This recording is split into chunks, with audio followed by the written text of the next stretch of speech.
Hello and welcome to school of physics. तो आज हम लोग स्टार्ट कर रहे हैं हमारी क्लास 11th फिजिक्स का। एक तरीके से कह लीजिए जो सबसे पहला चैप्टर या टॉपिक है वो है काइनेमेटिक्स।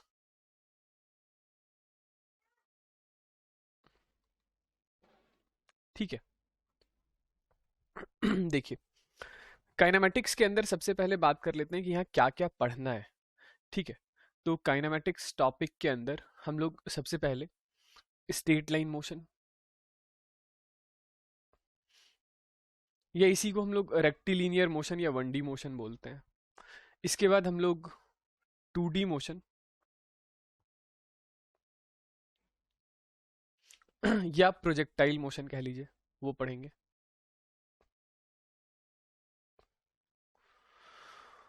और फिर इसके बाद रिलेटिव करेंगे। ठीक, ये रिलेटिव 1D में भी करेंगे और 2D में भी करेंगे। तो ये जो काइनेमेटिक्स है, मतलब एक तरीके से समझ लीजिए कि ये फिजिक्स की वो ब्रांच है जहाँ पर हम लोग ये मोशन और मोशन से रिलेटेड जो सारे टर्म्स हैं, पैरामीटर्स हैं, उन सभी टर्म्स के बारे में ही पढ़ाई करेंगे, without discussing much about reason of motion, कि मोशन किन कारणों से है, क्या उसके पीछे का रिस्पॉन्सिबल रीजन है, उस बारे में बात नहीं करना है इन डेप्थ। सिर्फ मोशन से रिलेटेड जो छोटे मोटे टर्म्स हो गए, जैसे वेलोसिटी, एक्सेलरेशन, डिस्प्लेसमेंट, इन सभी चीज़ों के बारे में ही यहाँ पर हम लोग पढ़ने वाले हैं। तो मैं एक लाइन ये लिख लेता हूँ कि branch of physics which deals with motion and related terms without discussing much about reason of motion।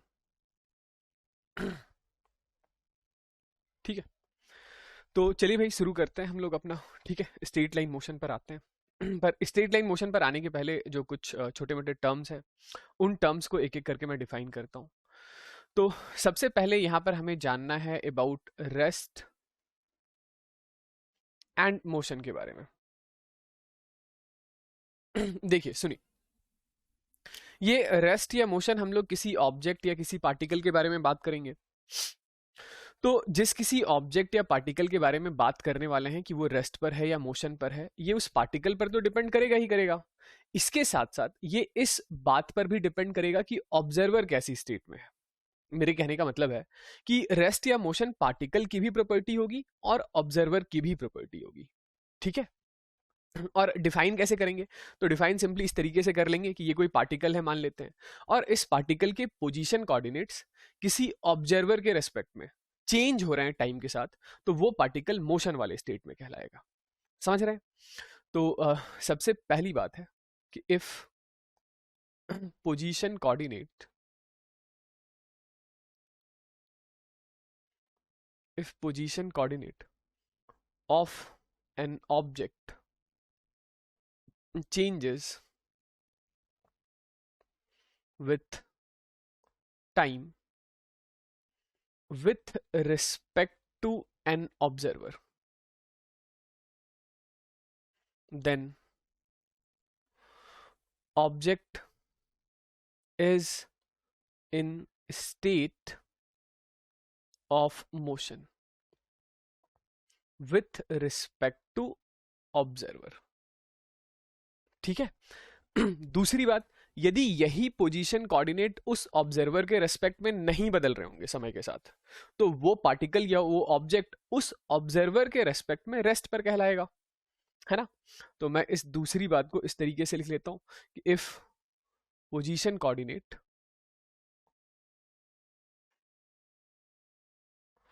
Does not change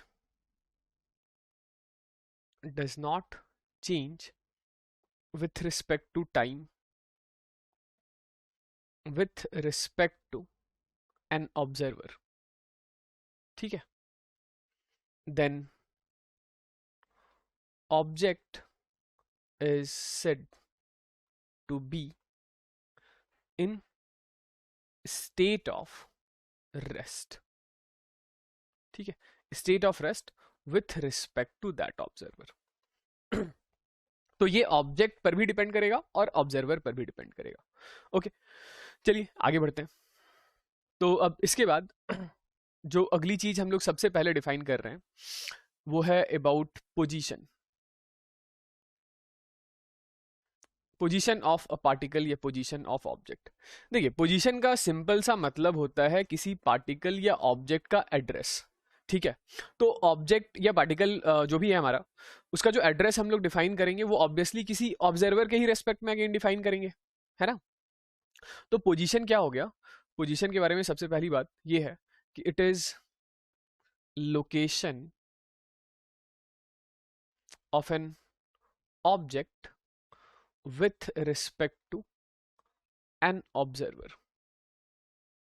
मेरे कहने का मतलब है कि ये मान लेते हैं हमारी x एक्सिस है, ये y एक्सिस है, यहां कहीं पर मान लेते हैं हमारे पास ये कोई पार्टिकल है पॉइंट P पर, ठीक है। इसका पोजीशन या पोजीशन वेक्टर क्या होगा? तो सिंपली ये इट इज समथिंग लाइक कि आप यहां पर ओरिजिन पर खड़े हैं, तो ये ओरिजिन से P की तरफ जाने वाला एक वेक्टर, इस वेक्टर को r वेक्टर से डिनोट कर देते हैं। यही r वेक्टर इस पार्टिकल का जो कि पॉइंट P पर लोकेटेड है, इसका पोजीशन वेक्टर कहलाएगा, ठीक है। तो this r is position vector, position vector. इस पोजीशन वेक्टर का जो हेड है वो हेड तो उस ऑब्जेक्ट पर है, ठीक है, एट पॉइंट P, और इसका जो टेल है वो एट ऑरिजिन, ठीक है। टेल कहां पर है? ऑरिजिन पर। ओके, तो ये बस कुछ नहीं, उस ऑब्जेक्ट की लोकेशन है ऑरिजिन के रेस्पेक्ट में। चलिए इसके बाद अगली टॉपिक के बारे में बात करते हैं। तो सबसे पहले हम लोगों ने जैसे पोजीशन डिफाइन कर ही लिया है, तो अब सबसे पहले हम लोग बात कर लेते हैं अबाउट डिस्प्लेसमेंट। डिस्प्लेसमेंट, ठीक है। देखिए डिस्प्लेसमेंट किस तरीके से डिफाइन करते हैं। ये लीजिए, ये हमारा एक्स एक्सिस है और ये वाई एक्सिस है। अब मान लेते हैं कि कोई पार्टिकल था जो शुरुआत में यहां पर था, ये उसका इनिशियल पोजीशन था। तो ओरिजिन से इस इनिशियल पॉइंट तक आने वाला ये जो पोजीशन वेक्टर होगा, इसे हम लोग इनिशियल पोजीशन वेक्टर बोलेंगे। और पार्टिकल यहां से किसी भी तरीके से घूमते फिरते इधर कहीं पहुंच गया, ये हमारा फाइनल पोजीशन है। ये क्या है? Final position. तो फाइनल पोजीशन वेक्टर ये वेक्टर होगा, ओरिजिन से इस फाइनल पोजीशन तक जाती हुई ये line will represent final position vector. तो डिस्प्लेसमेंट हम लोग कैसे डिफाइन करते हैं ये सुनिए। डिस्प्लेसमेंट सिंपली ये इनिशियल से फाइनल पोजीशन की तरफ जाता हुआ ये जो वेक्टर है, यही हमारा डिस्प्लेसमेंट वेक्टर कहलाता है। इसे एस से डिनोट कर रहे हैं। किससे डिनोट कर रहे हैं? एस से। तो डिस्प्लेसमेंट क्या हो गया? डिस्प्लेसमेंट को सिंपली हम लोग डिफाइन करेंगे, displacement is change in position, या change in position vector is displacement vector. तो it is change in position vector, ठीक है। या इसी को आप बोल सकते हैं line joining, line joining initial to final position is displacement, ठीक है। यानी मैथमेटिकली मैं जो कहना चाह रहा हूं वो बस ये है कि displacement S vector is equals to final position vector minus initial position vector. ये लीजिए, ठीक है, ये डिस्प्लेसमेंट है। अब डिस्प्लेसमेंट रिलेटेड दूसरी जो भी छोटी मोटी बातें हम लोग कर सकते हैं, एक एक करके सबसे पहले वही डिस्कस कर लेते हैं। तो ऑब्वियसली ये क्या है? तो ये एक वेक्टर क्वांटिटी है। ये क्या है? तो ये एक वेक्टर क्वांटिटी है। यदि ये एक वेक्टर क्वांटिटी है तो इसके पास होगा डायरेक्शन, और डायरेक्शन कहां से कहां होगी? तो जवाब है डायरेक्शन हमेशा हमेशा from initial to final position होगा, from initial to final position. Initial से फाइनल पोजीशन की तरफ जाता हुआ जो वेक्टर होता है वही हमारा डिस्प्लेसमेंट वेक्टर होता है। ठीक है, कुछ और बातें कि डिस्प्लेसमेंट है, वेक्टर है, इसकी एसआई यूनिट क्या हो जाएगी? तो एसआई यूनिट होगा मीटर्स। ठीक है, डायमेंशन क्या होगा? तो dimension is capital L raise to the power 1। ठीक है तो ये डिस्प्लेसमेंट की डेफिनेशन से इतना तो समझ आ ही गया होगा कि ये एक्चुअल जिस रास्ते के अलोंग आप इनिशियल से फाइनल पोजीशन पर पहुंच रहे हैं उस रास्ते से डिस्प्लेसमेंट का कोई लेना देना नहीं है। ये डिस्प्लेसमेंट सिर्फ और सिर्फ इनिशियल और फाइनल पोजीशन पर ही डिपेंड करता है।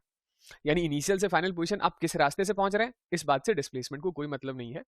तो independent, it is independent of path taken, ऐसा बोल लीजिए, या ऐसा बोल लीजिए कि depends on initial and final position, और डिपेंड्स ऑन इनिशियल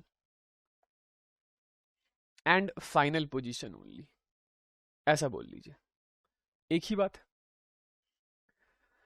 ठीक है या इसी डिस्प्लेसमेंट को आप इनिशियल और फाइनल पोजीशन के बीच का शॉर्टेस्ट पाथ भी कह सकते हैं। ठीक है, तो इट इज शॉर्टेस्ट पाथ। ठीक, चलिए, ये सारी बातें हम लोगों ने किसके कॉन्टेक्स्ट में कर लिया? डिस्प्लेसमेंट के कॉन्टेक्स्ट में। आगे बढ़ते हैं। ओके, चलिए, जैसे डिस्प्लेसमेंट डिफाइन कर लिया तो अब अगला छोटा सा एक और ऐसा सा ही टर्म है विच इज डिस्टेंस। डिस्टेंस, तो देखो भाई डिस्टेंस क्या होता है? डिस्टेंस डिफाइन करना है। ठीक, ये यहां कहीं पर आप इनिशियली खड़े थे और यहां कहीं पर फाइनली पहुंच गए।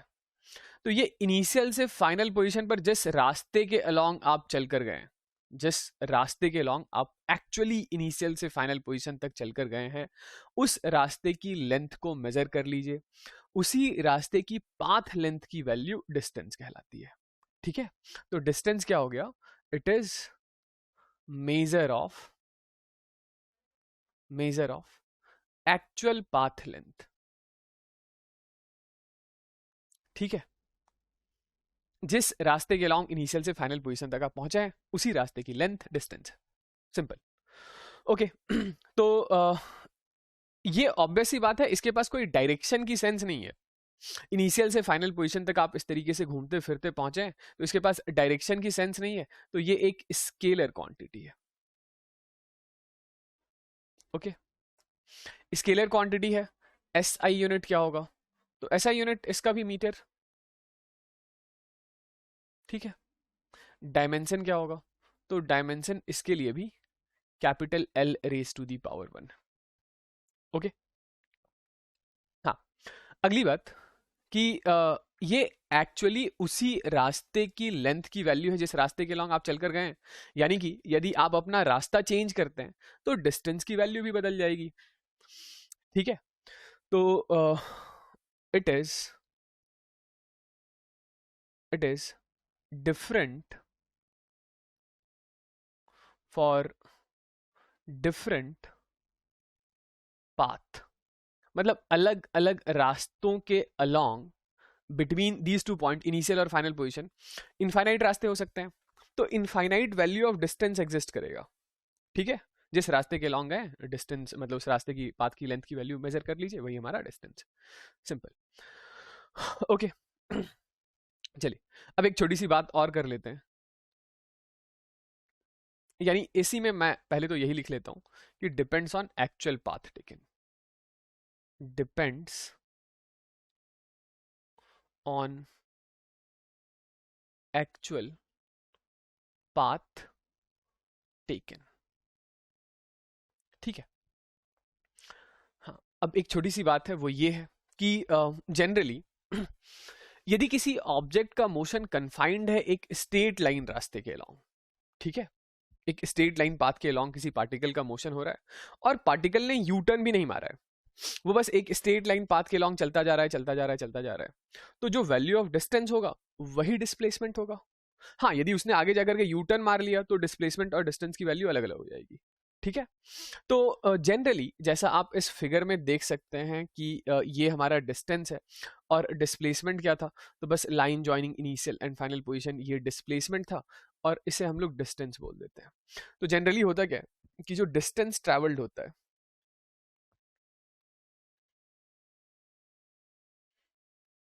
वो बड़ा होता है डिस्प्लेसमेंट से।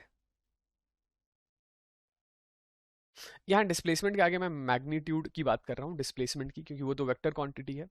और बराबर कब होगा, तो बराबर सिर्फ और सिर्फ तभी होगा जब ये एक स्ट्रेट लाइन मोशन है जिसमें पार्टिकल ने कभी यू टर्न नहीं मारा है। ठीक है। तो for straight line motion without U turn, ये लीजिए। चलिए, तो आई होप ये सारी बातें आपको समझ में आ चुका होगा। आगे बढ़ते हैं। ओके,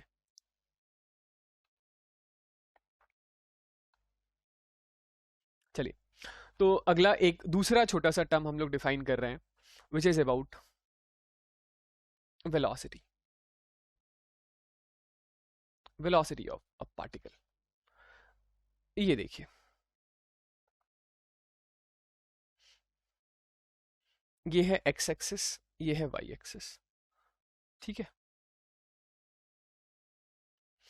तो मैं ये कह रहा हूं कि पार्टिकल कभी शुरुआत में यहां कहीं पर था और इसका जो इनिशियल पोजीशन वेक्टर है वो ये हम लोगों ने डिफाइन कर रखा था, इनिशियल पोजीशन वेक्टर। तो पार्टिकल जिस समय यहां पर था उस समय टाइम को हम लोग कुछ टी से मान लेते हैं, टी से डिनोट कर देते हैं। फिर पार्टिकल घूमते फिरते कहीं यहां पहुंच गया था। ठीक है, ये पोजीशन वेक्टर हम लोगों ने मार्क कर ही रखा था, ये हमारा पोजीशन वेक्टर था आर फाइनल। ठीक है। जब पार्टिकल किसी इस फाइनल पोजीशन पर पहुंचा है तो उस समय टाइम की वैल्यू है टी प्लस डेल्टा टी के बराबर, यानी डेल्टा टी समय बीत चुका है पार्टिकल को इधर से इनिशियल से फाइनल पोजीशन तक आने में। ठीक। तो वेलोसिटी हम लोग कुछ इस तरीके से डिफाइन करते हैं, ये हमारा डिस्प्लेसमेंट है। ठीक है। कि इस पोजीशन के चेंज होने की जो रेट है उसी का नाम वेलोसिटी है। ठीक है। पोजीशन जिस रेट से चेंज हो रहा है दैट इज वेलोसिटी। तो it is rate of change of position. Rate of change of position का मेरा मतलब है time rate of change of position. यानी कि मेरे कहने का मतलब है कि अभी के लिए जैसे हमें average value of velocity define करना है, तो एवरेज वैल्यू ऑफ वेलोसिटी हम लोग इस तरीके से डिफाइन कर सकते हैं कि जो चेंज इन पोजीशन है that is equals to final position minus initial position divided by time taken. तो टाइम टेकन है डेल्टा टी के बराबर। ठीक है। तो ये चेंज इन पोजीशन तो फाइनली मतलब शुरुआत में ही डिफाइन कर रखा है कि ये हमारा डिस्प्लेसमेंट है। तो एवरेज वेलोसिटी की वैल्यू आ रही है डिस्प्लेसमेंट अपॉन टाइम टेकन। ठीक है। Rate of change of position, यही हमारा डिस्प्लेसमेंट। अभी हम लोग average value of velocity define कर रहे हैं। मेरे कहने का मतलब है कि ये जो टाइम इंटरवल है ये टाइम इंटरवल एक फाइनाइट वैल्यू का है और इस फाइनाइट टाइम इंटरवल में जो चेंज इन पोजीशन है वो भी किसी फाइनाइट अमाउंट का है। ओके। चलिए, तो ये हम लोगों ने डिफाइन कर लिया एवरेज वैल्यू ऑफ वेलोसिटी। अब यहाँ वेलोसिटी से रिलेटेड जो भी दूसरी छोटी मोटी बातें कर सकते हैं वो भी कर लेते हैं। तो सबसे पहली बात तो यही है कि ये भी एक वेक्टर क्वांटिटी है।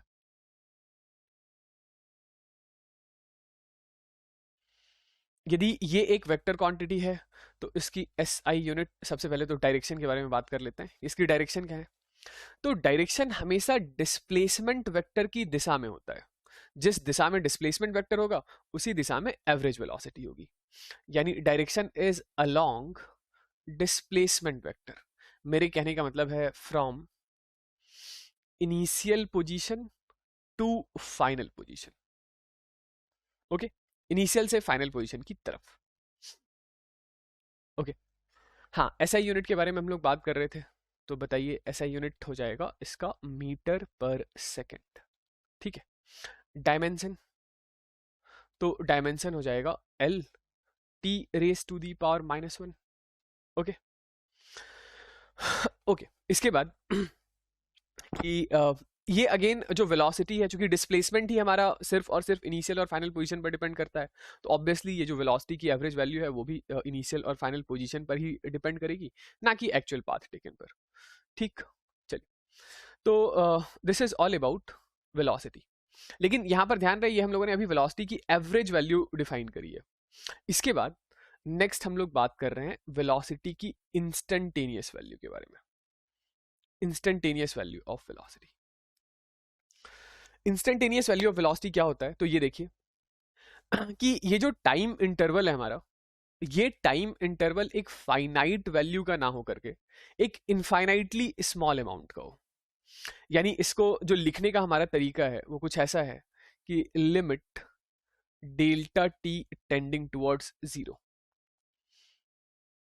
Displacement upon delta T. मतलब डेफिनेशन वगैरह सब कुछ सेम है, बस ये जो टाइम इंटरवल है ना, ये टाइम इंटरवल एक बहुत ही छोटा सा है। मेरे कहने का मतलब है कि पार्टिकल लेटर से किसी इस रास्ते के लॉन्ग मूव कर रहा था, ठीक। मान लेते हैं किसी इंस्टेंट पर particle t is equals to t पर पार्टिकल यहां था, और t equals to t plus dt पर, यानी एक छोटे से टाइम इंटरवल के अंदर पार्टिकल ने एक छोटा सा डिस्प्लेसमेंट ट्रेवल किया। इस छोटे से डिस्प्लेसमेंट का नाम है ds। तो इसी चीज को मैथमेटिकली लिखने का तरीका है limit delta T tending toward zero, और इसी चीज को हम लोग दूसरे तरीके से लिख लेते हैं, this is ds by dt। ठीक, ds का मतलब इनफाइनाइटली स्मॉल डिस्प्लेसमेंट, dt का मतलब इनफाइनाइटली स्मॉल टाइम इंटरवल। तो इस infinitely small displacement divided by infinitely small time interval, यही हमारे पास यही हमारे पास इंस्टेंटेनियस वैल्यू ऑफ वेलोसिटी है। This is instantaneous value of velocity, ये याद रखिएगा, ठीक है। चलिए, तो जैसे एवरेज वेलोसिटी की डायरेक्शन के बारे में तो हमें क्लियरली पता था कि एवरेज वेलोसिटी की जो डायरेक्शन है वो इनिशियल से फाइनल पोजीशन की तरफ है। तो उसी तरीके से यहाँ इंस्टेंटेनियस वेलोसिटी की डायरेक्शन ये डिस्प्लेसमेंट के अलोंग, तो आप ऐसा कह सकते हैं कि इंस्टेंटेनियस वैल्यू की जो डायरेक्शन है वो इस पाथ पर एक टेंजेंट है, वो इस पाथ पर एक टेंजेंट है। तो इसकी जो डायरेक्शन होगी, direction is along tangent to path, to the path हो जाएगा। चलिए, ओके, तो ये रही वेलोसिटी के बारे में सारी बातें। चलिए, तो जैसे वेलोसिटी हम लोगों ने एक बार के लिए डिफाइन कर, हमें डिस्कस करना है, जिसके बारे में बात करना है वो है स्पीड। स्पीड तो बहुत ही छोटा सा आसान सा टर्म है, ठीक। ये मान लेते हैं कि यहाँ कहीं पर पार्टिकल का इनिशियल पोजीशन था, यहाँ कहीं पर पार्टिकल का फाइनल पोजीशन था। इनिशियल पोजीशन पर पार्टिकल कभी जब समय t इक्वल्स टू टी हो रहा था उस समय पर था, और फाइनल पोजीशन पर वो t equals to T plus delta T पर इस तरीके से घूमते फिरते नाचते कूदते पहुंच गया, ठीक। तो इसने जो डिस्टेंस ट्रैवल किया है, मैं एक बार के लिए उस डिस्टेंस की वैल्यू को d से डिनोट कर रहा हूँ। तो स्पीड, या यूं कह लें सबसे पहले कि जो एवरेज स्पीड है, स्पीड की कौन सी वैल्यू, एवरेज वैल्यू। तो स्पीड की एवरेज वैल्यू डिफाइन किया जाता है as total distance travelled, total distance travelled divided by total time taken, total time taken. तो डिस्टेंस ट्रैवल्ड अभी इस रास्ते की लेंथ को मैं d से डिनोट कर रहा हूं, और टाइम को मैं डेल्टा t से डिनोट कर रहा हूं, ठीक है। अब ये बताइए कि ये जो डिस्टेंस था हमारा, वो डिस्टेंस तो स्केलर टर्म था, उसके पास तो डायरेक्शन की कोई सेंस थी नहीं, तो इसी वजह से ये जो स्पीड है वो स्पीड भी एक स्केलर टर्म होगा, ठीक है, या स्केलर क्वांटिटी होगी। इसकी यदि SI यूनिट के बारे में हम लोग बात कर लें, तो SI यूनिट वही होगा मीटर पर सेकेंड, और इसकी जो डायमेंशन होगी, तो dimension is equals to LT raise to the power -1 होगा, ठीक है। डायरेक्शन की कोई सेंस है नहीं। अब ठीक इसी तरीके से यदि हम लोग स्पीड की भी इंस्टेंटेनियस वैल्यू के बारे में बात करें कि इंस्टेंटेनियस वैल्यू ऑफ स्पीड, तो इसके लिए हमें ज़्यादा दिमाग लगाने की कोई ज़रूरत नहीं है। वेलोसिटी की इंस्टेंटेनियस वैल्यू हम लोगों ने डिफाइन कर रखा है, वेलोसिटीज का जो इंस्टेंटेनियस वैल्यू था वो ds/dt था। तो अब स्पीड की इंस्टेंटेनियस वैल्यू भी उसी के बराबर होगी, या मैं यूं कह लूं कि उसके मैग्नीट्यूड के बराबर होगा। ठीक है, तो this is equal to magnitude of instantaneous velocity. क्योंकि देखिए वेलोसिटी तो वेक्टर क्वांटिटी है, इंस्टेंटेनियस वैल्यू भी वेक्टर क्वांटिटी है, उसके पास प्रॉपर डायरेक्शन का सेंस होगा, पॉजिटिव नेगेटिव, लेकिन ये स्केलर क्वांटिटी है। तो speed instantaneous is just magnitude of velocity instantaneous. ठीक है, क्योंकि ये है एक स्केलर टर्म। ओके, इसकी भी SI यूनिट वगैरह और जो डायमेंशंस है वो सेम है। ओके, मैं एक बार के लिए लिख लेता हूं, दिस इज ds/dt। चलिए, तो ये हो गई सारी बातें स्पीड और वेलोसिटी के कॉन्टेक्स्ट में। अब एक छोटी सी आखिरी बात रहती है, वो ये है, इसको नोट डालकर कहीं पर भी आप लोग लिख सकते हैं, वो ये है कि यदि किसी पार्टिकल का मोशन किसी राउंड पाथ के किसी क्लोज्ड पाथ के अलॉन्ग हो रहा है, किसी ऑब्जेक्ट का या पार्टिकल का मोशन किसी क्लोज्ड पाथ के अलॉन्ग हो रहा है, यानी पार्टिकल जहां से चलना स्टार्ट करता है वो घूम फिर कर वहीं आ जाता है, तो ऐसी सिचुएशन में जो हमारा डिस्प्लेसमेंट होता है, हम लोग इस डिस्प्लेसमेंट को नल वेक्टर कहते हैं। ठीक है, नल वेक्टर। तो डिस्प्लेसमेंट यदि नल वेक्टर है तो देयरफॉर एवरेज वेलोसिटी भी हमारा नल वेक्टर होगा, 0। ठीक है, नल वेक्टर होगा। ओके, ये तो पहली बात थी कि किसी क्लोज्ड पाथ के लिए यानी राउंड ट्रिप के लिए डिस्प्लेसमेंट 0 है, वेलोसिटी भी 0 होगा। ओके, और दूसरी इंपॉर्टेंट बात कि अगेन यदि किसी पार्टिकल का मोशन कन्फाइंड है एक स्ट्रेट लाइन यानी कि एक सीधे रास्ते के अलॉन्ग, जिसमें पार्टिकल ने कभी कोई यू टर्न नहीं मारा है, पार्टिकल ने कभी कोई यू टर्न नहीं मारा है, तो जो हमारा डिस्प्लेसमेंट है वही हमारा डिस्टेंस ट्रेवल्ड है, हेंस जो वेलोसिटी होगा वही हमारा स्पीड होगा। ठीक, तो फॉर स्ट्रेट लाइन, या मैं इस बात को इस तरीके से लिख लेता हूं कि जनरली जो स्पीड है, ठीक है, जनरली जो हमारा स्पीड है